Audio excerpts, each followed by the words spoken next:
بسم اللہ الرحمن الرحیم، اللہم صلی علی محمد مبارک وسلم۔ اکثر دوست احباب پوچھتے ہیں کہ علاج بھی کر لیا ہے، ڈاکٹر کو دکھا دیا ہے، بچہ بہت سوکھ گیا ہے، کچھ کھاتا نہیں ہے، پریشانی ہے،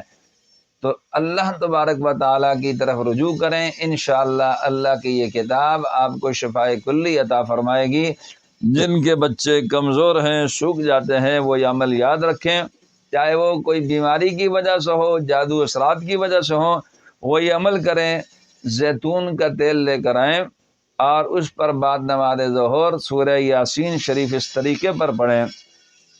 یاسین والقرآن الحکیم سلام قولا من رب الرحیم، سلام قولا من رب الرحیم، یاسین والقرآن الحکیم وبحق سلام قولا من رب الرحیم، یاسین والقرآن وبحق سلام قولا من رب الرحیم 41 مرتبہ پڑھ کر سورہ یاسین ختم کریں، اور اس کا جو ہے پڑھنے کے بعد، ختم کرنے کے بعد آپ دم کریں زیتون پر، اور اس دم شدہ تیل کو صبح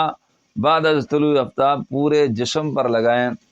جو بھی کمزوری ہے، سوکھا پن ہے، انشاءاللہ تعالی 27 دن کے اندر رب کریم کے فضل و کرم سے بچہ ٹھیک ہو جائے گا، حرکت اس کی بحال ہوگی، اور اللہ تبارک و تعالی اس سوکھے پن سے کسی کی وجہ سے بھی ہو، بیماری کی وجہ سے، اثرات کی وجہ سے، انشاءاللہ تعالی رب کریم نے چاہا تو آپ کا بچہ صحت مند ہوگا۔ مولانا قاری محمد رفیق خان کے آفیشیل یوٹیوب چینل کو سبسکرائب کریں اور بیل کے بٹن کو دبائیں تاکہ ہر ویڈیو اب تک سب سے پہلے پہنچ سکے۔